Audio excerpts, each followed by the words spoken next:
দুধ ছাড়াও যে পায়েস বানানো যায় এমনটা কি আপনারা জানতেন?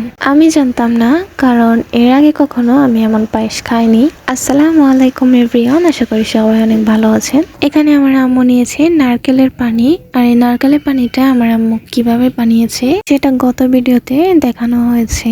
আর এখানে আমার আম্মু দিয়ে দিল পরিমাণ মতো পোলাও চাউল, আর এদিকে আমি এগুলোকে নেড়ে নিচ্ছি যতক্ষণ না চালগুলো ফুটে যায়। এরপর আমি এর মধ্যে দিয়ে দিলাম নারকেল।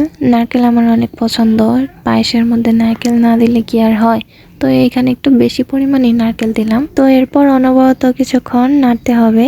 আর এখানে অফ ক্যামেরায় চিনি, এলাচি, দারচিনি, তেজপাতা দেওয়া হয়েছিল। এবার আমি এটাকে নামিয়ে নিয়েছি। পায়েসগুলো আমি আমার জন্য বেড়ে নিচ্ছি। পায়েস বাড়ার সময় আমি শুধু ভাবতেছিলাম যে এটা কেমন হবে না হবে, কিন্তু যখন আমি বিসমিল্লাহ বলে মুখে দিলাম, এটা এত সুস্বাদু ছিল যে আসল পায়েসকেও হার মানাবে।